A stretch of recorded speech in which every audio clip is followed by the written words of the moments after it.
Journaling എന്ന് പറയുമ്പോൾ ഒരാളുടെ തോട്ട്സോ ഫീലിങ്സോ എക്സ്പ്രഷൻസോ എന്ത് വേണമെങ്കിൽ കുത്തിക്കുറിക്കാനുള്ള ഒരു ഐറ്റാണല്ലേ. അപ്പോൾ നമുക്കിന്ന് അങ്ങനെ ഒരു ജേർണലിംഗ് ചെയ്താലോ. നമുക്ക് എല്ലാവർക്കും ഓരോ അംബീഷൻസും എയിംസും ഒക്കെ ഉണ്ടാവും. എല്ലാവരും ജീവിതത്തിൽ അത് സക്സസ് ആയിക്കൊള്ളണം എന്നുണ്ടോ? പക്ഷെ നമ്മൾ അതിന് വേണ്ടിയിട്ട് ഹാർഡ് വർക്ക് ചെയ്യണം.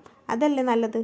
ലൈഫിൽ യാതൊരു എയിമും ഇല്ലാതെ എന്തെങ്കിലും ആയിക്കോട്ടെ, പോണ പോലെ പോട്ടെ എന്ന് വിചാരിക്കുന്ന ആൾക്കാരും ഉണ്ട്. ഓരോരുത്തർക്കും ഓരോ ഹോബീസ് ആയിരിക്കും ഉണ്ടാവുക. ഞാൻ എൻ്റെ ഒഴിവ് സമയങ്ങളൊക്കെ ആർട്ടും ക്രാഫ്റ്റും ഒക്കെയാണ് ചെയ്യാറ്. അതെനിക്ക് ഒരുപാട് ഹാപ്പിനെസ് തരുന്ന ഒരു സംഭവമാണ്. പണ്ടൊക്കെ ഡയറിയൊക്കെ എഴുതിയിരുന്നെങ്കിലും ജേർണലിങ്ങിനെ പറ്റി കൂടുതലായി ഞാൻ അറിയണത് ഈ അടുത്ത കാലത്താണ്. ജേർണലിങ്ങിൽ എന്ത് വേണമെങ്കിൽ നമുക്ക് ഉൾപ്പെടുത്താം. ഇഷ്ടപ്പെട്ട ആൾക്കാരെയോ നമ്മൾ ഇഷ്ടപ്പെട്ടു പോയ സ്ഥലങ്ങളോ നമ്മുടെ ഇഷ്ടപ്പെട്ട അനുഭവങ്ങളോ എന്ത് വേണമെങ്കിൽ എഴുതാം. അത് പിന്നീട് നോക്കുമ്പോൾ നമുക്കൊരു സാറ്റിസ്ഫാക്ഷൻ ലഭിക്കില്ലേ. അങ്ങനെ എനിക്ക് തോന്നുന്ന കുറച്ച് കാര്യങ്ങളാണ് ഞാനിവിടെ കുത്തിക്കുറിക്കണത്. നിങ്ങൾക്ക് ഇഷ്ടപ്പെട്ടാൽ ലൈക്ക് ചെയ്ത് സപ്പോർട്ട് ചെയ്യണേ.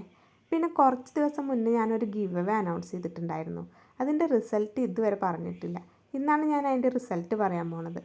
വിന്നറുടെ നെയിം ഇതാണ്. മേലെ ഞാൻ മെൻഷൻ ചെയ്യാം. ദേവ എന്നാണ് ID നെയിം. അപ്പോൾ ആളെ കോൺടാക്റ്റ് ചെയ്യാനുള്ള എന്തെങ്കിലും ഡീറ്റെയിൽസ് ഉണ്ടെങ്കിൽ കമൻ്റായിട്ട് ഈ വീഡിയോയുടെ താഴെ ചെയ്താൽ മതി. ഞാൻ കോൺടാക്റ്റ് ചെയ്തിട്ട് ഗിഫ്റ്റ് അയച്ചു തരാം. ഇനി നമ്മുടെ അടുത്ത ഗിവ് അവേ നടത്തുക നമുക്ക് 1K സബ്സ്ക്രൈബേഴ്സ് ആകുമ്പോഴാണ്. അപ്പോൾ കുറച്ചുകൂടി ഹ്യൂജ് ആയിട്ടൊരു ഗിവ് അവേ നടത്താം. ഇത് നമ്മൾ ഒരാൾക്ക് മാത്രമല്ലേ പ്രൈസ് കൊടുത്തുള്ളൂ. അപ്പോൾ അതിൻ്റെ എണ്ണവും കൂട്ടാം. അപ്പോൾ എല്ലാവരും സബ്സ്ക്രൈബ് ചെയ്ത് സപ്പോർട്ട് ചെയ്യണേ.